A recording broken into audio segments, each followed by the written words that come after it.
विद्यार्थियों, इससे पूर्व के वीडियो में हमने वणिकवाद की पृष्ठभूमि एवं वणिकवाद किस कारण से उत्पन्न हुआ, उसके विभिन्न कारणों के बारे में चर्चा की थी।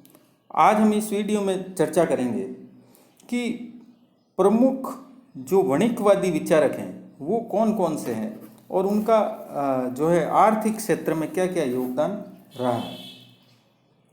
क्योंकि वणिकवादियों के आर्थिक विचारों का अध्ययन करें उससे पूर्व हमें ये जानकारी आवश्यक है कि वणिकवादी विचारों को देने वाले प्रमुख विचारक कौन कौन थे और उनकी विचारधारा क्या थी। तो इस वीडियो के माध्यम से हम ये जानने का प्रयास करेंगे कि वे वणिकवादी विचारक कौन कौन थे। जो वणिकवाद है या व्यापारवाद है उसका जो जीवन काल है वो लगभग 300 वर्ष तक माना जाता है। तो इतनी लंबी अवधि में एक नहीं होकर के और अनेक सारे विचारक हुए हैं जिन्होंने अपने विचार प्रवाह से उस युग को नई दिशा प्रदान की थी। तो उन सब को नहीं लेकर के यहाँ हम कुछ महत्वपूर्ण वणिकवादियों के विचारों को स्पष्ट करते हैं जिससे विभिन्न देशों में वणिकवादी विचारों की हमें सही जानकारी प्राप्त हो सके। तो ये जो विचारक थे उनमें सबसे पहले थे सर टॉमस मन। ये 1571 से लेकर के और 1641 तक इनका समय माना जाता है। इनका जन्म 1571 में इंग्लैंड में हुआ था। ये एक प्रबुद्ध लेखक थे और साथ ही उस समय एक प्रभावशाली व्यापारी भी थे। तो अपने व्यापार के बलबूते पर उन्होंने इंग्लैंड की व्यापारिक नीति को प्रभावित किया था।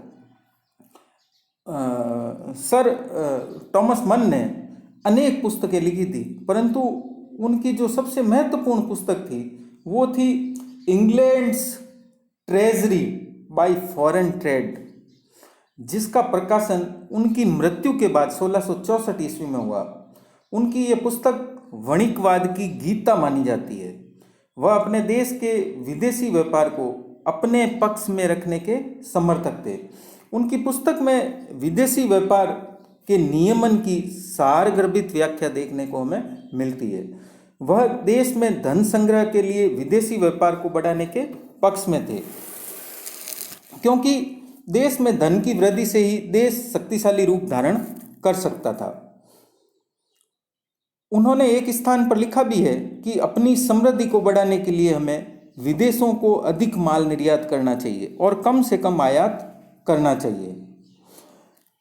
तो उन्होंने आयात की वस्तुओं पर भारी मात्रा में कर लगाने की बात का समर्थन किया था।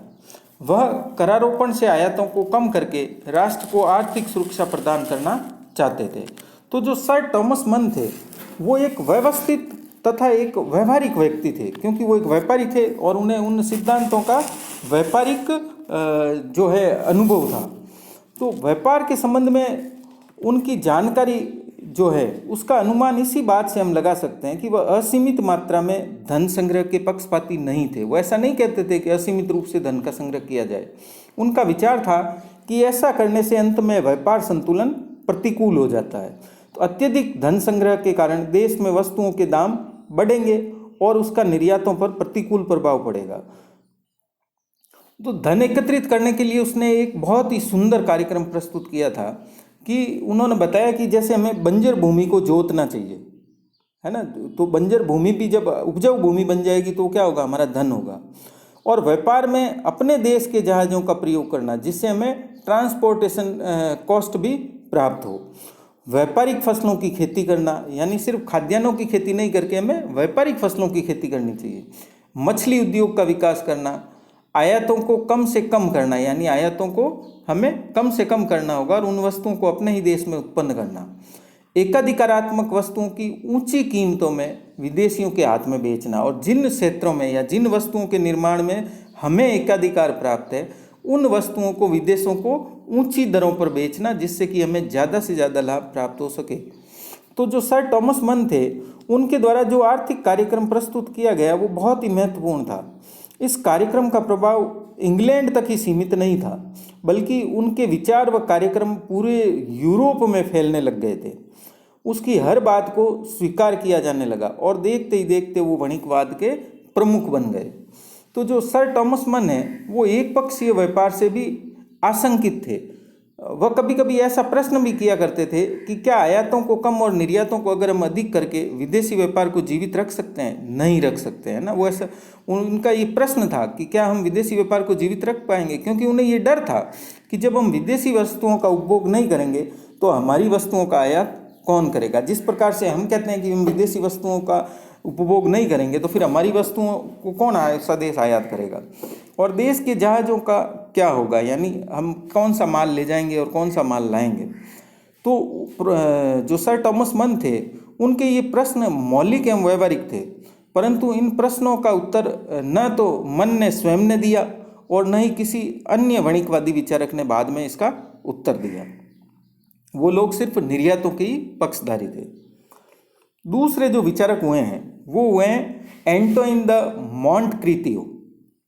मॉन्टक्रीतियो का जन्म जो है 1576 ईस्वी में फ्रांस में हुआ था। वो एक कवि हृदय वाले व्यक्ति थे और पेशे से वो लुहार थे। तो 1621 में एक गोलीकांड में उनकी मृत्यु हो गई थी। तो आर्थिक विचारों के इतिहास से ये बात उल्लेखनीय है कि सर्वप्रथम इस विचारक ने पॉलिटिकल इकोनॉमी यानी राजनीतिक अर्थव्यवस्था शब्द का प्रयोग किया था। तो अगर प्रश्न आता है कि पॉलिटिकल इकोनॉमी या राजनीतिक अर्थव्यवस्था का सबसे पहले प्रयोग किसने किया, तो एंटोइन द मॉन्टेक्रीतियो ने। 1661 में इनकी एक पुस्तक, जो प्रथम पुस्तक थी, प्रकाशित हुई, ट्रैक्ट ऑन पॉलिटिकल इकोनॉमी, जिसको उसने वहाँ के राजा रानी को समर्पित किया था। उसने अपनी पुस्तक में फ्रांस की अर्थव्यवस्था का बहुत ही सुंदर वर्णन किया था। पुस्तक को उसने 4 भागों में बांटा था: उद्योग, व्यापार, नौ परिवहन तथा राजा का कार्य क्षेत्र। पुस्तक के अंतिम भाग में उसने राजा को उपदेश दिए थे जो उस समय की व्यवस्था के अनुरूप थे। तो मॉन्टक्रीतियो ने देश की आर्थिक प्रगति के लिए कृषि के साथ साथ उद्योग धंधों के अस्तित्व को भी स्वीकार किया था। वो आलस्य और बेकारी का विरोध करते थे। देश की आत्मनिर्भरता के लिए उसने देश के लोगों से कुछ न कुछ करने की अपील की थी। वह फ्रांस को आत्मनिर्भर तथा शक्तिशाली देश बनता हुआ देखना चाहता था। बेकारी ने बेकारी या बेरोजगारी से उसे जबरदस्त घृणा थी। उसने ये सुझाव दिया था कि देश में ऐसी नीति निर्धारित की जानी चाहिए कि जो लोग रोजगार प्राप्त करना चाहते हैं, देश के उन लोगों को रोजगार प्रदान हो, या देश स्वयं उन लोगों को रोजगार प्रदान करे। यदि हम लोगों को रोजगार नहीं देंगे तो देश का जो है चारित्रिक पतन हो जाएगा। उनका ऐसा मानना था कि विदेशी व्यापार की अपेक्षा हमें स्वदेशी व्यापार को अधिक महत्व देना चाहिए। उसने विदेशी व्यापार को भ्रष्टाचार की जड़ बताया और आयातों को उसने अनावश्यक बताया कि हमें आयात नहीं करना चाहिए और विदेशी व्यापार को कम महत्व देना चाहिए, हमें स्वदेशी व्यापार को ज़्यादा बढ़ावा देना चाहिए। और आज के परिप्रेक्ष्य में अगर हम उनके विचार देखें तो वास्तव में कितने महत्वपूर्ण हैं। उसने विदेशी पुस्तकों के बारे में भी लिखा था कि वे पुस्तकें हमारी आत्मा में जहर घोलती है क्योंकि वे हमारे आचार विचार को भी खराब कर देती हैं। तो उनके विचार जो थे वो परंपरागत वणिकवादी विचारकों से थोड़े से अलग थे। वह सोने चांदी की अपेक्षा वस्तुओं को अधिक महत्व देते थे। वह सोने चांदी को सुख का आधार नहीं मानते थे, जबकि सोने चांदी का संग्रह वणिकवादियों का प्रमुख जो है नारा रहा है। तो मॉन्टक्रीतियो की विचारधारा को अगर हम प्रोफेसर ग्रे ने अपने शब्दों में स्पष्ट किया है कि उसका जो दृष्टिकोण था वो फ्रांस को एक ऐसा राज्य बनाने का था जो अपनी तमाम आवश्यकताओं की पूर्ति स्वयं कर सके। कुछ बची हुई या कुछ चीज़ें अगर रह जाती है ना, तो उनका यहाँ निर्माण करें या उनका आयात करें, और जो सामान हमारी आवश्यकता के अलावा हमारे पास बचा हुआ रह जाता है हम उन्हीं चीज़ों का निर्यात करें। तो देश में सभी को लगातार काम पर लगे हुए रहना चाहिए और बेकारी को देश से निकालकर विदेशों की ओर भेजना है जहाँ उनसे कोई हानि की संभावना हमें नहीं होगी। तो इस प्रकार से जो है मॉन्टक्रीतियो के विचार वणिकवादियों के विचारों से थोड़े से भिन्न थे। जो परंपरागत विचारवाद वणिकवादी थे उनसे थोड़े से भिन्न थे और वो फ्रांस को एक बहुत ही शक्तिशाली राष्ट्र के रूप में देखना चाहते थे। नेक्स्ट है फिर एंटोनियो सेरा।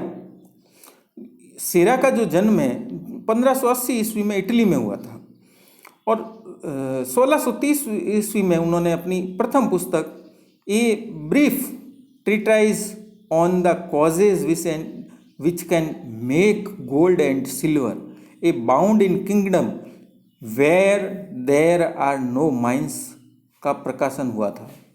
इस पुस्तक में उन्होंने अपने सिद्धांतों पर प्रकाश डाला, कि व्यापारवादी सिद्धांतों पर प्रकाश डाला। उन्होंने सोने और चांदी के यानी बहुमूल्य धातुओं के संग्रह के महत्व को स्पष्ट करते हुए लिखा कि इससे देश महान बनता है ना। उसने कृषि की अपेक्षा उद्योग धंधों को अधिक महत्व दिया। उनका कहना था कि उद्योगों में उत्पत्ति का वृद्धि नियम लागू होता है। हम उत्पत्ति के नियम जब हम पढ़ेंगे माइक्रो इकोनॉमिक्स में, तब आपको समझ में आएगा कि वृद्धि नियम क्या है। और इसी से देश में धन संपत्ति की वृद्धि होती है। देश की जनसंख्या के बारे में उनका कहना था कि उसे योग्य, स्वस्थ तथा चतुर होना चाहिए ताकि वह विदेशों में व्यापार को बढ़ा सके। जब तक देश की जनसंख्या परिश्रमी नहीं होगी, तब तक देश की प्रगति नहीं हो सकती है। तो जो एंटोनियो सेरा थे, उन्होंने उद्योग और कृषि में भारी अंतर किया और उसे स्पष्ट किया कि कृषि में मौसम की अनिश्चितता के कारण लाभ भी अनिश्चित होता है। इसके अतिरिक्त जो कृषिजन्य पदार्थ हैं वो लंबे समय तक सुरक्षित भी नहीं रखे जा सकते हैं, तथा जो कृषिजन्य पदार्थ हैं उनका व्यापार एक निश्चित क्षेत्र तक सीमित रहता है।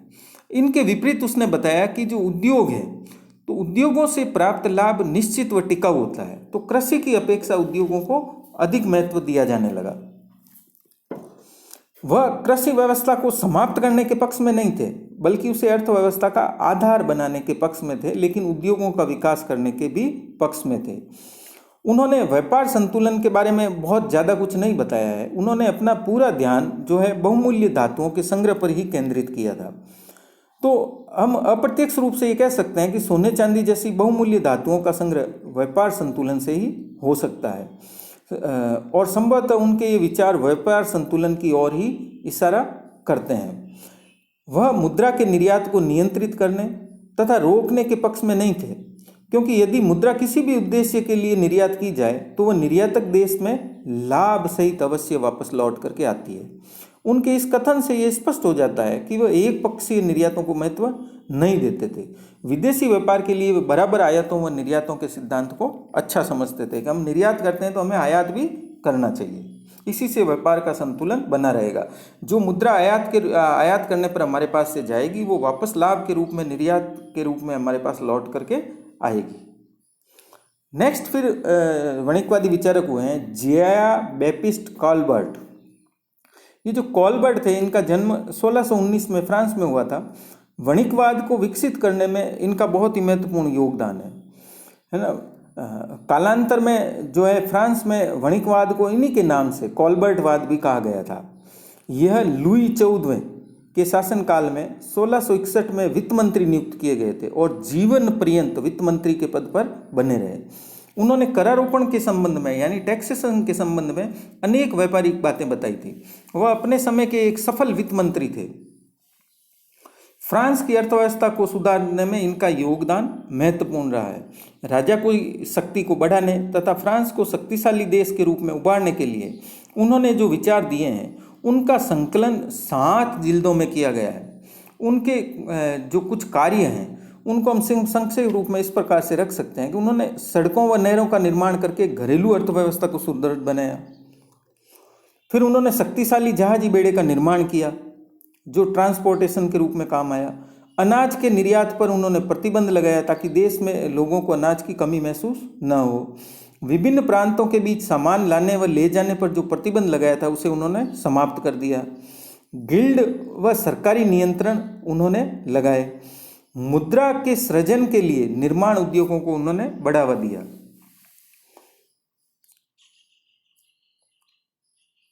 शक्तिशाली व्यापारिक कंपनियों की उन्होंने स्थापना की और फ्रांस के शासन की सीमाओं का विस्तार किया। तो इस प्रकार से हम देखते हैं कि जो कॉलबर्ट थे उनका कार्यक्रम व्यवहारिक था। उन्हीं के प्रयत्नों के परिणाम स्वरूप उस समय फ्रांस में दुनिया का शक्तिशाली एक जहाजी बेड़ा बन सका था और वह राष्ट्रवादी विचारों का व्यक्ति था। उसने निर्माण उद्योगों को आर्थिक सहायता भी प्रदान करवाई थी। तो इस प्रकार से कॉलबर्ट ने वणिकवाद को फ्रांस के आर्थिक विकास के लिए महत्वपूर्ण माना और उनके नाम के आधार पर ही फ्रांस में उसे कॉलबर्टवाद का नाम दिया गया वणिकवाद को। फिर नेक्स्ट जो विचारक हैं वो है सर विलियम पेटी। 1623 ईस्वी में आयरलैंड के एक गरीब दर्जी के परिवार में इनका जन्म हुआ था। परिवार निर्धन अवश्य था, परंतु जो पेटी थे वो बहुत ही विद्वान व्यक्ति थे। वह गरीबों का मसीहा था, है ना। इस व्यक्ति को हर क्षेत्र का ज्ञान था। वह विशेषकर चिकित्सक, दार्शनिक, अर्थशास्त्र, राजनीतिज्ञ, भाषाशास्त्री, शिक्षक और संगीतज्ञ, यानी इतनी सारी जो है क्षेत्र का उसको नॉलेज था। तो पेटी को जो है सांख्यिकीय विधि का संस्थापक भी कहा जाता है, क्योंकि उसने ही सर्वप्रथम अर्थशास्त्र में सांख्यिकी के प्रयोग का प्रारंभ किया गया था। तो अगर प्रश्न आता है कि अर्थशास्त्र में सांख्यिकी विधि का प्रयोग सर्वप्रथम किसने किया, तो सर विलियम पेटी ने। उसने 4 महत्वपूर्ण पुस्तकों की रचना की थी।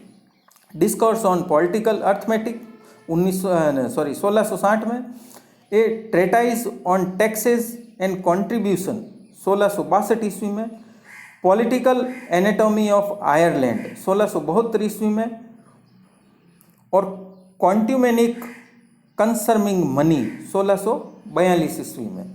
तो जो 1662 ईस्वी में उनकी पुस्तक जो प्रकाशित हुई थी, ए ट्रेटाइज ऑन टैक्सेस एंड कॉन्ट्रीब्यूशन, उनकी दूसरी सबसे बड़ी महत्व की पुस्तक थी। उसमें उन्होंने करारोपण को अनिवार्य बनाया था कि राज्य के लिए टैक्सेशन लगाना जरूरी है।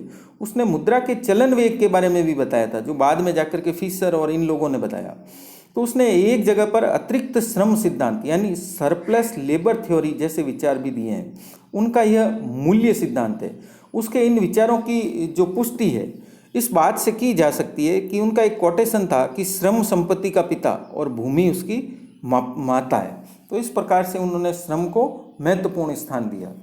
तो अन्य वणिकवादियों की तरह जो है ये सर विलियम पेटी भी जो है वो सोने और चांदी के महत्व को स्वीकार करते हैं, है ना। और ये अर्थशास्त्र के अनेक सिद्धांतों के जनक थे, परंतु उनके जो विचार थे वो व्यवस्थित नहीं थे।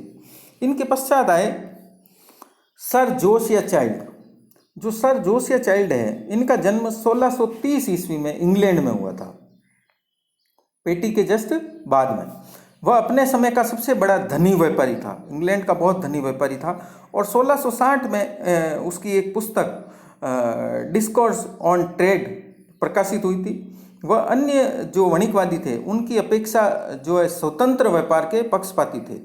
व्यापार की वृद्धि तथा उसके विकास के लिए वो निम्न ब्याज दर के भी पक्षपाती थे, क्योंकि वो मानते थे कि ब्याज की दरें जितनी कम होगी व्यापारी उतना ही ज़्यादा कर्ज बैंकों से लेगा और उससे उतना ही ज़्यादा देश का विकास होगा, क्योंकि उसे स्वयं ईस्ट इंडिया कंपनी के व्यापार का अनुभव था। वो ईस्ट इंडिया कंपनी में भी रह चुका था।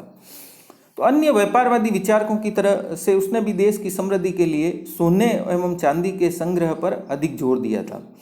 वह एक व्यावहारिक व्यक्ति था तथा उसने अपने व्यापारिक अनुभव के कारण ही व्यापार के से अपार धन संग्रह उसने स्वयं किया था।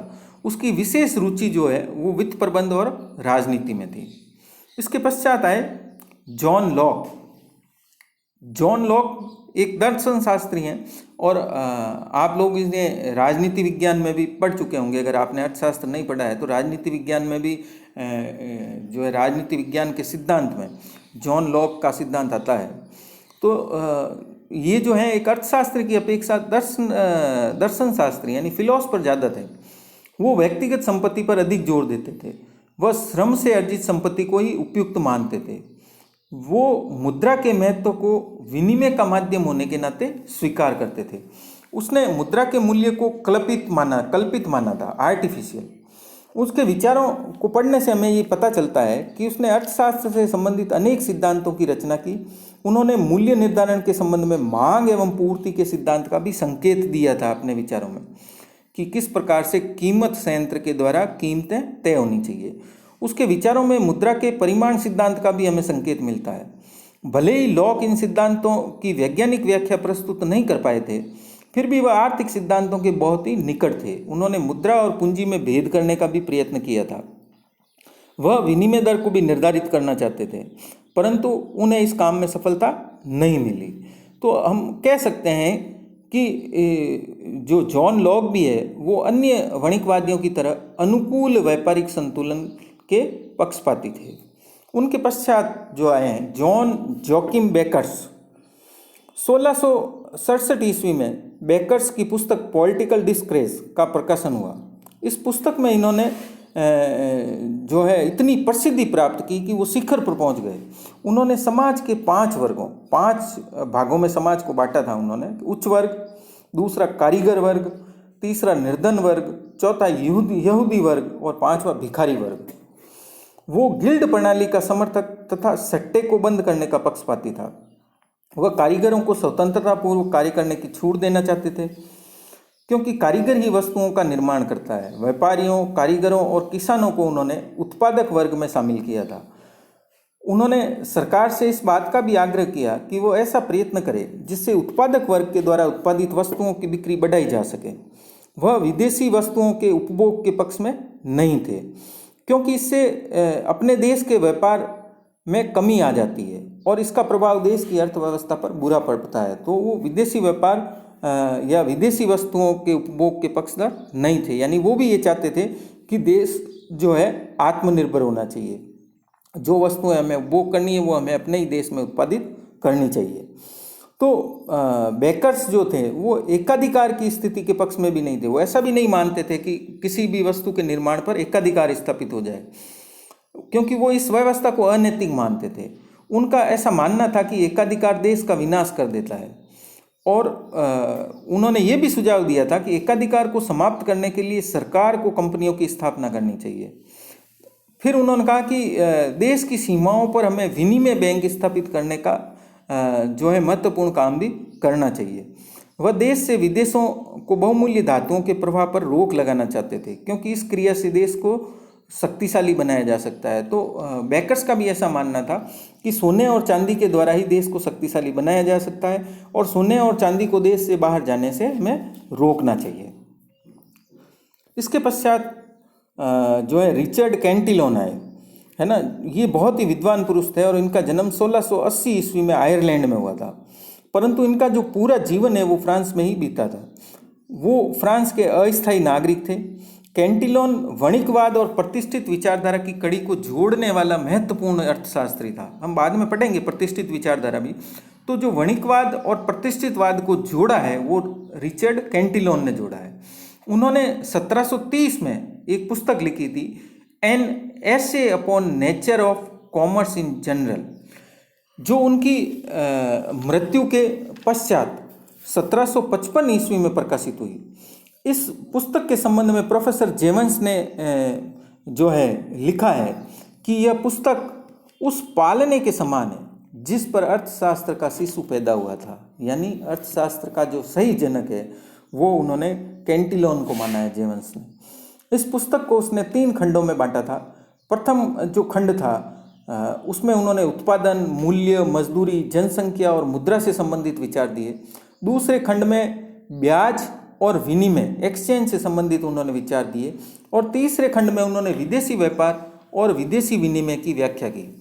तो कैंटिलोन का ऐसा विचार था कि देश में कच्चे माल का आयात किया जाए और विदेशों को निर्मित माल बेचा जाए या निर्यात किया जाए, जिससे हम कच्चा माल खरीदेंगे सस्ते में और निर्यात में हम जो है तैयार माल बेचेंगे। तो इन दोनों के बीच का जो अंतर होगा वो लाभ के रूप में देश को प्राप्त होगा। और देश के व्यापार को हमेशा संतुलित रखा जाए ताकि हम विदेशों से बहुमूल्य धातुओं को प्राप्त कर सकें। कैंटिलोन ने अर्थशास्त्र के क्षेत्र में अनेक मौलिक विचार भी प्रस्तुत किए हैं। उन्होंने भूमि और श्रम को उत्पत्ति का प्रमुख साधन माना है। उसने वस्तु के आंतरिक तथा बाजार मूल्य में भी भेद किया है। उनकी मूल्य निर्धारण की व्याख्या आधुनिक व्याख्या जैसी ही थी। वह बाजार मूल्य के निर्धारण के लिए मांग और पूर्ति की शक्तियों की चर्चा भी करते हैं। तो मूल्य निर्धारण के अतिरिक्त उन्होंने और भी कई अन्य महत्वपूर्ण बातों का उल्लेख किया है, जैसे मुद्रा का प्रचलन वेग है, मुद्रा प्रसार है, मजदूरी का जीवन निर्वाह सिद्धांत है, मजदूरी के निर्धारण में प्रशिक्षण, जोखिम की शक्ति आदि महत्वपूर्ण बातों की चर्चा भी उन्होंने की है। तो इस प्रकार से जो कैंटिलोन है वो बहुत ही विद्वान अर्थशास्त्री हुए हैं, विचारक हुए हैं और उन्होंने अनेक विचार प्रस्तुत किए थे। इसके पश्चात आते हैं sir James Stuart. James Stuart जो है ब्रिटेन के अंतिम वणिकवादी विचारक माने जाते हैं। वह अपने समय के महान अर्थशास्त्री और विचारक भी माने जाते हैं। 1767 में प्रिंसिपल ऑफ पॉलिटिकल इकोनॉमी पुस्तक का प्रकाशन किया गया था, जो 5 भागों में विभाजित थी। संपूर्ण पुस्तक में जो व्यापारवाद या वणिकवाद से प्रेरित विचार ही व्यक्त किए गए हैं। उसमें उन्होंने मूल्य सिद्धांत, भुगतान संतुलन, लाभ व श्रम आदि बातों पर चर्चा की है। तो उन्होंने जो है प्रिंसिपल ऑफ पॉलिटिकल इकोनॉमी के माध्यम से जो वणिकवादियों के विचार थे उनका संग्रह किया और अपने विचारों को भी इसमें प्रस्तुत किया। तो इस प्रकार से हमने देखा कि जो वणिकवादी विचारक हैं, वो वणिकवादी विचारक जो है सबसे ज़्यादा जोर देते हैं बहुमूल्य धातुओं के निर्धारण में। और इनमें कुछ ऐसे हैं जो स्वतंत्र व्यापार के पक्षधर हैं और कुछ विचारक ऐसे हैं जो आत्मनिर्भर होना चाहते हैं और ये बताते हैं कि किसी भी देश को शक्तिशाली बनने के लिए आत्मनिर्भर होना बहुत ही जरूरी है। ये वर्तमान आवश्यकताओं के अनुरूप भी है। इनके कई ऐसे विचार हैं जो आज भी जो है अर्थव्यवस्थाओं में लागू किए जा सकते हैं। नेक्स्ट फिर हम चलते हैं कि वणिकवादी विचारक के पश्चात हम आते हैं कि व्यापारवादियों या वणिकवादियों के जो विचार थे वो किस प्रकार थे और किस किस क्षेत्र में उन्होंने विचार दिए हैं।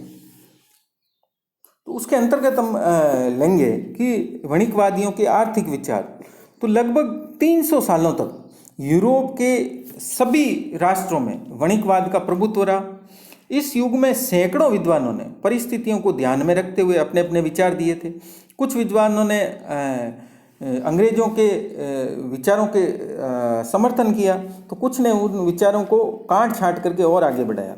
कुछ ने अपने नए विचार भी दिए। तो इस बीच अनेक सामाजिक एवं राजनीतिक परिवर्तन हुए और विद्वानों के विचारों में भी अंतर आना स्वाभाविक था। इतना सब होते हुए भी कुछ महत्वपूर्ण बातें ऐसी थी जिनका समर्थन लगभग सभी व्यापारवादियों ने या वणिकवादियों ने एक मत से किया है। हम यहाँ पर उन्हीं महत्वपूर्ण बातों का अध्ययन करेंगे जो वणिकवादियों के प्रमुख आर्थिक विचार अथवा वणिकवाद के प्रमुख आर्थिक सिद्धांत कहे जाते हैं।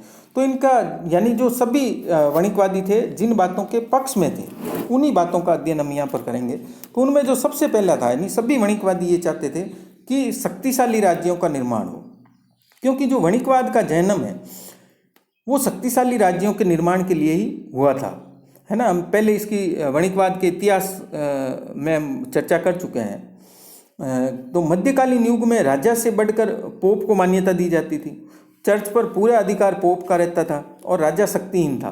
पोप विलासिता का जीवन व्यतीत करता था। समय समय पर बाहरी आक्रमणों का हमें भय बना रहता था। आंतरिक क्षेत्र में सामंत और गिल्ड अपने अपने हितों के लिए लड़ रहे थे। तो रोज रोज के युद्धों एवं नए नए करों से जनता त्रस्त हो चुकी थी। तो इस प्रकार का वातावरण लगभग पूरे यूरोप में फैल चुका था और वहाँ के लोग इस व्यवस्था को बदल डालना चाहते थे। तो वणिकवादियों ने शक्तिशाली राज्यों के निर्माण पर जोर दिया। व्यक्तिगत हितों का त्याग राज्य के लिए किया जाने लगा। अब ये सोचा जाने लगा था कि देश की सुरक्षा शक्तिशाली राज्य के बलबूते पर ही हो सकती है। तो वणिकवादियों ने पूरी आर्थिक शक्ति राज्य को समर्पित कर दी थी। इस समय ऐसे विचार दिए जाने लगे जिनसे राजनीतिक एकता और राष्ट्रीय शक्ति प्राप्त की जा सकती थी। इस उद्देश्य की पूर्ति के लिए उस समय अनेक नए नए आर्थिक कार्यक्रमों को भी अपनाया जाने लगा था।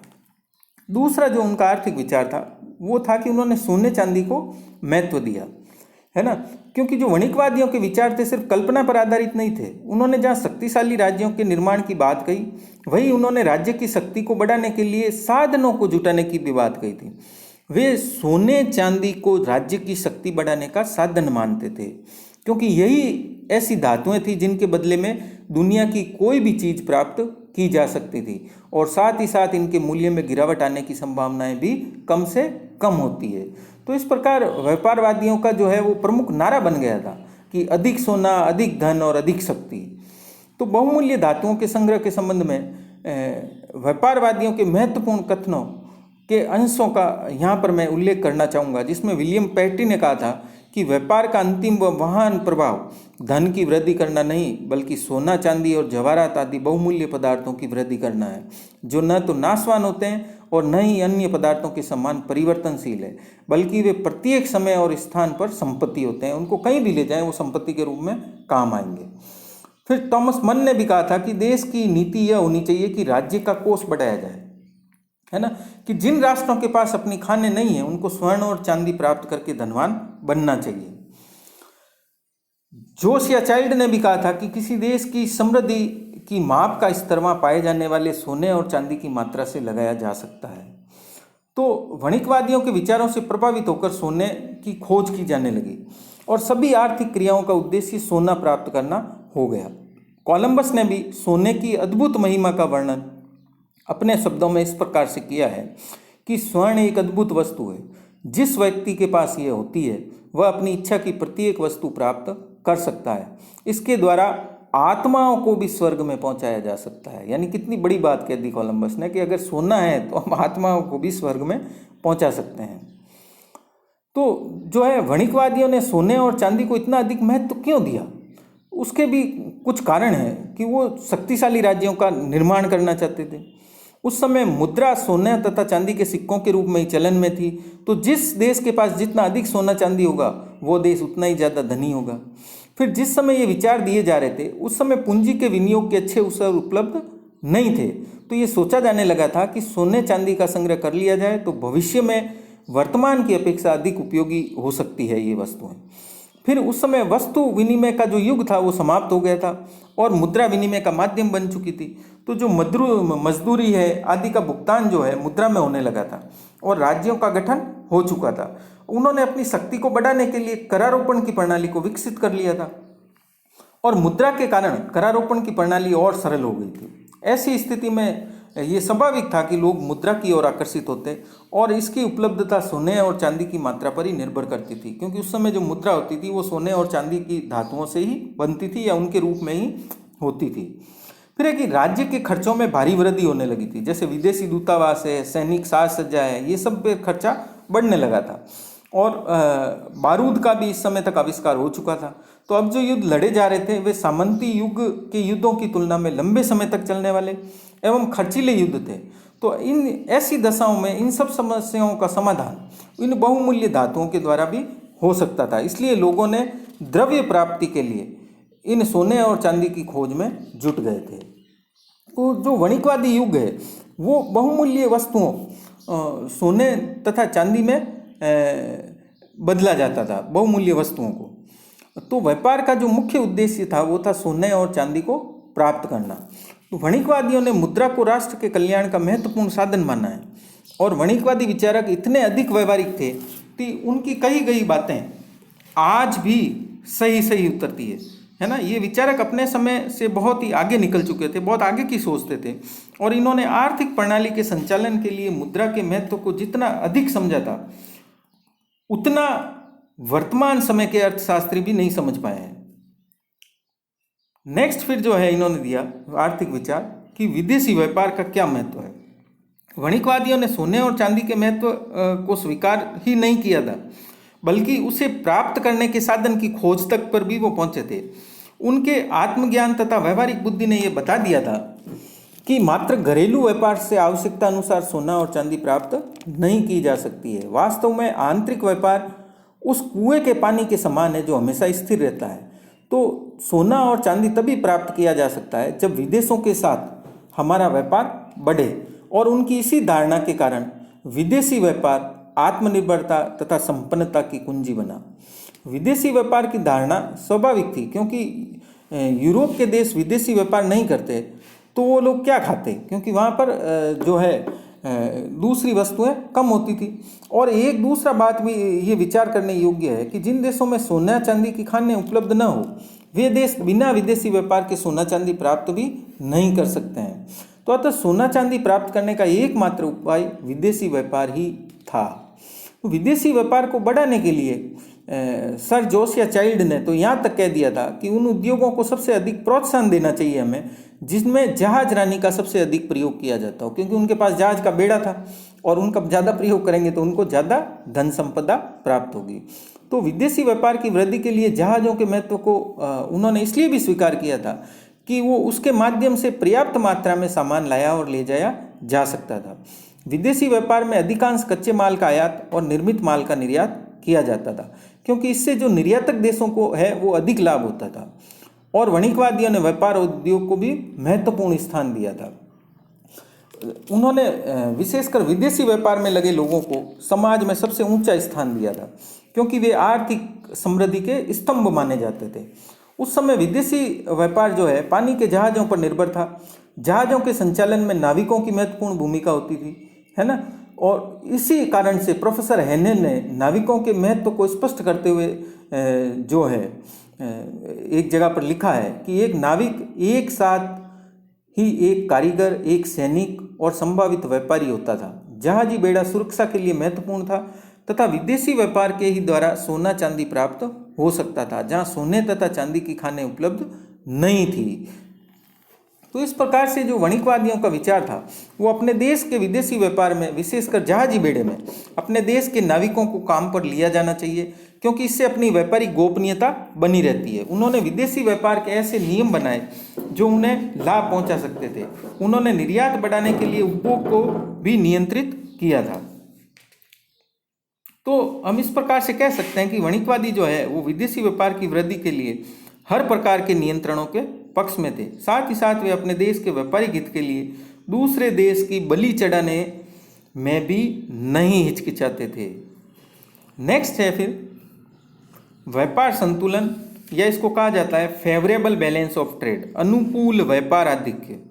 वणिकवादी ऐसे विदेशी व्यापार के पक्ष में नहीं थे जिनसे लगातार आयात बढ़े और हमारा निर्यात घटे।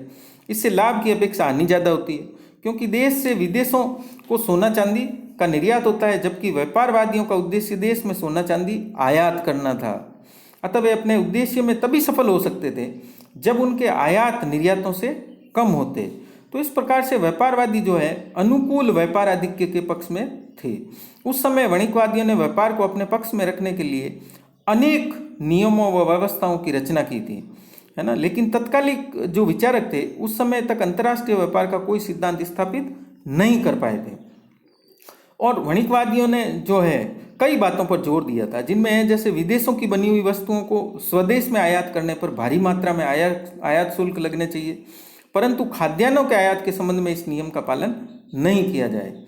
उनका मानना था कि व्यापार का आकार कितना ही बड़ा क्यों न हो, तब तक धन प्राप्ति का साधन नहीं हो सकता जब तक कि निर्यात आयात से ज़्यादा न हो जाए। जर्मन वणिकवादी थे जे बेचर। उनका तो यहाँ तक कहना था कि यह सदा ही अच्छा होता है कि यदि दूसरे देशों का माल बेचा जाता, परंतु उनसे माल खरीदा नहीं जाता, यानी हम केवल निर्यात करते, आयात नहीं करते, क्योंकि माल बेचने से बहुत लाभ होता है, जबकि माल खरीदने में बहुत सी हानियाँ भी होती है। तो इस प्रकार से जो है वो ये चाहते थे कि देश में माल की खपत कम से कम हो और बचे हुए माल को विदेशों को निर्यात किया जाए। तो इस प्रकार से वणिकवादी विचारक हर प्रकार से अपने देश के व्यापार को अपने पक्ष में रखना चाहते थे, यानी निर्यातों को बढ़ाना चाहते थे। उसके लिए उन्होंने विदेशी व्यापार में अनेक प्रकार के नियंत्रणों का भी समर्थन किया है, और ये सभी नियंत्रण अपने देश को लाभ पहुंचाने के लिए ही लगाए जाते थे।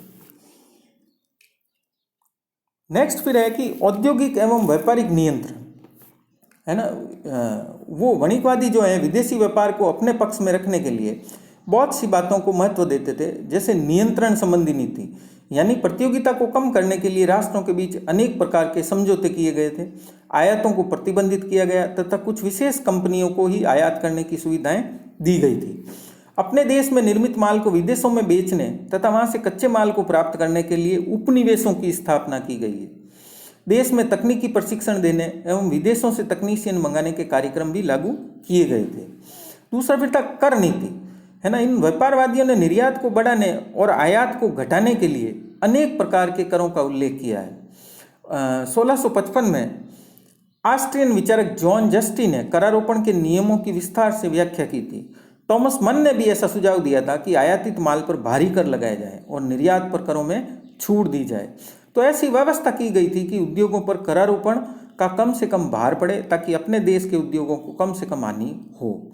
फिर उन्होंने इसके लिए यातायात का विस्तार भी किया, है ना, क्योंकि आर्थिक और राजनीतिक दृष्टिकोण से ऐसी व्यवस्था उन्होंने लागू की थी जिससे यातायात के साधनों, विशेषकर समुद्री यातायात का विस्तार किया जा सके, क्योंकि विदेशी व्यापार को बढ़ाने के लिए शक्तिशाली जहाज़ों एवं नावों की आवश्यकता होती है। तो इसलिए जहाज़ों और नावों के कारखाने खोले जाने लगे। इस व्यवस्था से जहाँ व्यापार बढ़ाने के लिए आवश्यक समझी गई थी, वहीं शक्तिशाली राज्यों के लिए भी ये उपयुक्त सिद्ध हुई, क्योंकि सरकार नए नए समुद्री मार्गों की खोज में जुट गई और नए व्यापारिक मार्गों की खोज ने आर्थिक क्रांति को जन्म दिया। फिर इन्होंने जनसंख्या के संबंध में बताया कि क्योंकि जो तत्कालीन परिस्थितियां थी, है ना, उनके अनुरूप ही जनसंख्या के बारे में इन्होंने विचार प्रस्तुत किए हैं, क्योंकि उस युग में यातायात, व्यापार, वाणिज्य, उद्योग धंधे, कला कौशल संबंधी नई नई खोजें प्रारंभ हो चुकी थी और अनेक देशों के पास शक्तिशाली जहाजी बेड़े काम में करने लगे थे। उपनिवेशवाद का प्रारंभ हो चुका था, कारखानों की चिमनियों से धुआं निकलने लगा था और तब आज की भांति मशीनों की सहायता से उत्पादन नहीं किया जाता था, बल्कि उत्पादन के प्रत्येक क्षेत्र में मानव एवं पशु शक्ति का ही प्रयोग किया जाता था, यानी श्रम गहन तकनीक का ही उपयोग होता था। तो और इस प्रकार से जो है श्रम एवं सैनिक की दृष्टि से जनसंख्या का महत्व बढ़ गया। तो लगभग प्रत्येक वणिकवादी ने जनसंख्या को बढ़ाने का सुझाव दिया था। जनसंख्या की वृद्धि के बारे में जोश या चाइल्ड ने अपना विचार दिया था कि अच्छे नियम और अधिक जनसंख्या किसी भी देश को धनवान बनाने के लिए मुख्य साधन होते हैं। तो इस प्रकार से औद्योगिक एवं व्यापारिक नियंत्रण के लिए उन्होंने नियंत्रण नीति, कर नीति, यातायात का विस्तार और जनसंख्या वृद्धि आदि के नियम दिए हैं। नेक्स्ट है फिर उनका विचार जो कृषि संबंधी विचार थे, है ना। इनके जो प्रमुख विचार थे वो व्यापार से ही संबंधित थे, है ना, लेकिन उन्होंने कृषि की उपेक्षा कभी नहीं की। उन्होंने कृषि को व्यापार के बाद दूसरे स्थान पर रखा। विशेष करके जस्टिन ने कृषि को कच्चे माल का प्रमुख स्रोत माना था। उद्योग धंधों को कृषि से ही पर्याप्त कच्चे माल की प्राप्ति होती है। अनेक वणिकवादी मिट्टी की जांच कर फसल बोने तथा बंजर और बेकार भूमि को उपजाऊ बनाने के पक्ष थे। इस विधि से वो कृषि का विकास कर अनाज और कच्चे माल की उत्पादन लागत को घटाना चाहते थे, ताकि निर्मित माल सस्ता हो और उसे विदेशों को निर्यात किया जा सके। यदि कृषि कला का समुचित विकास किया जाए तो विदेशों से भी सस्ता कच्चा माल उपलब्ध हो सकेगा।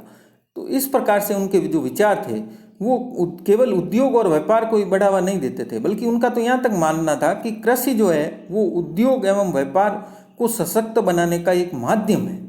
और यहाँ तक कि हमने अभी इनके विचार को मैं देखा था कि टॉमस मन ने तो कृषि के अतिरिक्त मछली पालन को भी आर्थिक दृष्टि से उपयोगी बताया था। फिर आते हैं वणिकवादियों के, ये तो महत्वपूर्ण विचार थे, लेकिन इनके अलावा कुछ अन्य विचार भी थे, है ना। भले ही उस समय उन्होंने उन सिद्धांतों का जो है विस्तृत रूप से वर्णन नहीं किया था, लेकिन एडम स्मिथ ने अपनी पुस्तक वेल्थ ऑफ नेशन जो 1776 में प्रकाशित हुई, जिन आर्थिक सिद्धांतों का उल्लेख किया है उनमें से अधिकांश सिद्धांत जो है वणिकवाद के समय ही प्रारंभ हो चुके थे, है ना। जिनमें था प्रमुख था मूल्य का सिद्धांत।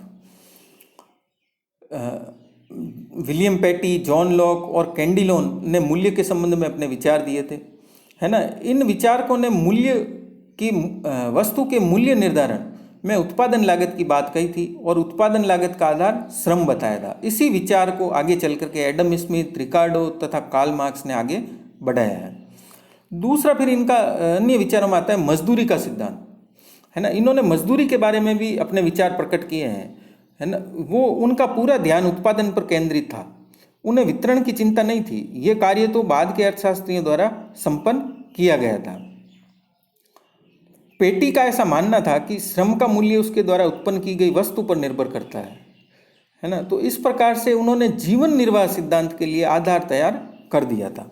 फिर था ब्याज का सिद्धांत, है ना। टॉमस मन जो है ऐसा मानते थे कि ब्याज लेना देना उचित है, क्योंकि इससे पहले जो है ब्याज को लेना या देना अनुचित माना जाता था, क्योंकि जो ब्याज है वो टॉमस मन के अनुसार बचत और विनियोग को प्रोत्साहित करता है। तो वणिकवादी जो है ऊंची ब्याज दर के पक्ष में नहीं थे, यानी वो नीची ब्याज पर के पक्ष में थे, लेकिन ब्याज लेने के लिए वो विरोधी भी नहीं थे।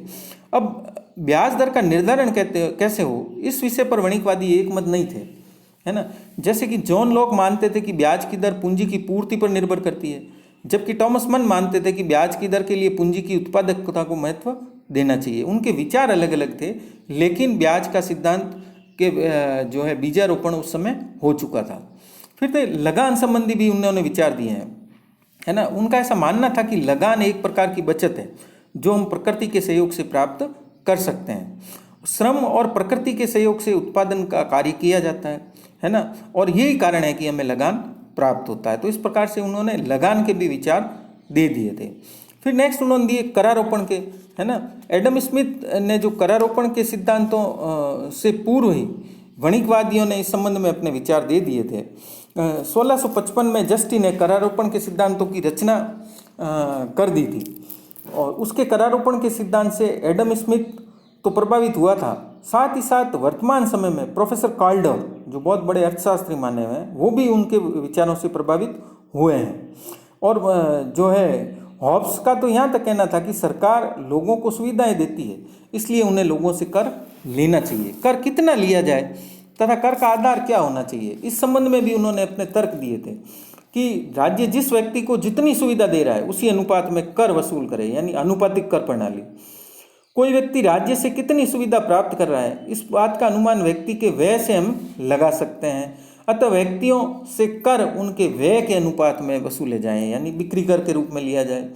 ब्याज पर कर लगना चाहिए ताकि प्रत्येक व्यक्ति अपनी योग्यता अनुसार कर दे सके। तो व्यापारवादियों ने व्यय कर को जो है वो सर्वोच्च स्थान दिया था, और इस प्रकार से कर प्रणाली का भी उन्होंने बीजारोपण कर दिया था। फिर उत्पादन के संबंध में उनका मानना था कि भूमि और जो श्रम है वो उत्पत्ति का महत्वपूर्ण साधन है, इसलिए श्रम के महत्व को जो है बड़ा चढ़ा करके उन्होंने आंका था, परंतु वे श्रमिकों की दशा सुधारने के संबंध में कोई व्यवहारिक हल प्रस्तुत नहीं कर सके थे। उन्होंने कहा था कि आलसी व्यक्तियों को दंड दिया जाना चाहिए, क्योंकि ये लोग उत्पादन तो बढ़ा नहीं सकते परंतु खाना अवश्य खाते हैं। इस प्रकार उन्होंने भिखारियों को भी देश के लिए भार बताया था। फिर उन्होंने व्यक्तिगत हित का सिद्धांत भी एक दिया है कि जो व्यक्ति का स्वहित है ना, उसी से प्रेरित होकर व्यक्ति कार्य करता है। प्रत्येक कार्य में उसकी यही भावना रहती है और उसे प्रगति की ओर ले जाती है। उसे इस भावना के लिए किसी के द्वारा प्रेरित नहीं किया जा सकता, बल्कि वह स्वयं प्रेरित होता है। आगे चलकर एडम स्मिथ ने इसी बात को अपने चिंतन का आधार बनाया था। फिर लाभ का सिद्धांत है ना, वणिकवादियों ने लाभ का कोई व्यवस्थित सिद्धांत नहीं दिया, लेकिन हम कह सकते हैं कि उन्होंने लाभ के संबंध में भी विचार दिए थे, है ना। उन्होंने लाभ में दो प्रकार से भेद किए हैं, positive profit and relative profit, यानी धनात्मक लाभ और सापेक्षिक लाभ। तो जहाँ तक धनात्मक लाभ का संबंध है, ये लाभ मेहनत और योग्यता से अर्जित किया जाता है, और सापेक्षिक लाभ दो पक्षों के बीच किए गए लेन देन से प्राप्त होता है। तो वणिकवादियों ने इस बात को स्पष्ट किया कि एक व्यक्ति का लाभ दूसरे व्यक्ति की हानि होती है। तो वणिकवादी विचारकों ने आर्थिक विचारों का जो ये अध्ययन है वो कर लेने के पश्चात हम इस निष्कर्ष पर पहुंच सकते हैं कि उनका जो मुख्य उद्देश्य था वो था शक्तिशाली राज्यों का निर्माण करना। इनके विचारों में आर्थिक पक्ष जितना सबल है उतना ही सबल पक्ष उनके राजनीतिक विचारों का भी है। तो उन्होंने उनका जो उस समय का प्रमुख उद्देश्य था वो यही था कि राज्यों को शक्तिशाली बनाया जाए, और शक्तिशाली बनाने के लिए जो कार्य किए जा सकते थे उन सब का उन्होंने समर्थन किया। अब हम आते हैं कि इन वणिकवादियों के जो आर्थिक विचार थे या जो नीतियां थी उनका जो व्यवहारिक प्रयोग है वो किस प्रकार से किस किस देश ने किया। तो जो वणिकवादी नीतियां थी वो पूरे यूरोप में लगभग सभी देशों के द्वारा अपनाई गई, है ना। व्यापारवादियों की सभी नीतियों को एक साथ सभी देशों ने नहीं अपनाया था, है ना। जैसे जैसे समय बीतता गया कुछ महत्वपूर्ण नीतियों को विभिन्न देशों के द्वारा अपनाया जाने लगा। आर्थिक नियमों का पालन करने के लिए उन देशों के द्वारा कुछ महत्वपूर्ण कानून भी बनाए गए थे। कुछ राज्यों का हम यहाँ पर उदाहरण लेंगे जिन्होंने समय समय पर इस व्यापारवादी नीति या वाणिज्यवादी नीति को अपनाया और किस प्रकार से व्यवहारिक बनाया। उनमें सबसे पहले हम लेते हैं इंग्लैंड को। 1558 से लेकर के और 1603 तक महारानी जो एलिजाबेथ प्रथम थी उनके शासनकाल में इंग्लैंड ने अपने यहाँ पूर्ण रूप से व्यापारवादी नीतियों को अपना लिया था। उत्पादन को बढ़ाने के लिए देश में अनेक स्थानों में श्रमिकों को प्रशिक्षित करने के लिए प्रशिक्षण केंद्रों एवं शिविरों का आयोजन किया जाने लगा था। वणिकवादियों ने विचार व्यक्त किया था कि व्यापार व उत्पादन तभी बढ़ाया जा सकता है जबकि देश का श्रमिक कुशल व निपुण हो। उनकी इसी बात से प्रभावित होकर इंग्लैंड में उत्पादन व व्यापार को बढ़ाने वाले कार्यक्रमों को अपनाया जाने लगा और आंतरिक व्यापार की अपेक्षा अंतर्राष्ट्रीय व्यापार का विस्तार किया जाने लगा। कानून बनाकर जल जो यातायात था उसको सुव्यवस्थित किया गया। व्यापार, उद्योग और कृषि में काम आने के लिए श्रमिकों की मांग बढ़ने लगी थी। इस मांग की पूर्ति के लिए वहाँ निर्धन कानून लागू किया गया, जिसका बहुत ही आशानुकूल प्रभाव इंग्लैंड के आर्थिक विकास पर पड़ा। नेक्स्ट फिर फ्रांस में कॉलबर्ट, जो कि वहाँ के वित्त मंत्री थे और वणिकवाद को उन्हीं के नाम से कॉलबर्टवाद पुकारा जाता था। तो फ्रांस में उनके विचारों का प्रभाव बहुत ही देखने योग्य था। उस समय फ्रांस ने विदेशी व्यापार को बढ़ाने के लिए अनेक प्रकार के व्यापारिक एवं औद्योगिक नियंत्रण लगाए जो व्यापारवादियों के विचारों के अनुकूल थे। तो उस समय फ्रांस में ऐसे कानून भी बनाए गए जो श्रमिकों व सेवा योजकों के बीच अच्छे संबंध स्थापित करने के लिए आवश्यक हो। तो औद्योगिक सशक्तिकरण, औद्योगिक स्थानीयकरण, उत्पादन बढ़ाने तथा उत्पादन में विशिष्टीकरण लागू करवाने के लिए भी कानून बनाए गए। तो कॉलबर्ट ने अपने अधीन यानी अपने वित्त मंत्री रहते हुए व्यापारवाद को फ्रांस में उतने विस्तार से लागू किया जितना इंग्लैंड अपने यहाँ लागू नहीं कर पाया था। फिर नेक्स्ट स्पेन है ना। स्पेन में जो आंतरिक अर्थव्यवस्था की उपेक्षा करते हुए अनुकूल व्यापार आधिक्य पर सर्वाधिक जोर दिया जाने लगा था।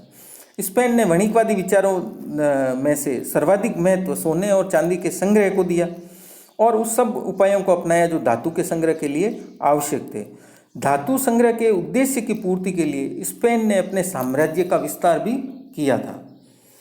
फिर जर्मनी, औद्योगिक विकास के लिए जर्मनी ने भी बहुत सारे काम किए। उसने विदेशों में कुशल कारीगरों को स्वदेश में बसाने के लिए अनेक योजनाएं बनाई। आयातों तथा निर्यातों को नियंत्रित करने के लिए अनेक कार्य किए और व्यापारिक अवसरों की सूचियां बनाकर सरकारी कर्मचारियों के द्वारा व्यापारियों के बीच वितरित की गई। इस व्यवस्था से निजी विनियोग प्रोत्साहित होने लगा और व्यापार एवं वाणिज्य के विकास के लिए मुद्रा तथा साख को भी विकसित किया जाने लगा। तो इस प्रकार से आज हमने देखा कि प्रमुख वणिकवादी विचारक कौन कौन थे, उन वणिकवादी विचारकों के प्रमुख विचार क्या क्या थे और उनके विचारों को कौन कौन से प्रमुख राष्ट्रों ने किस प्रकार से अपनाया था।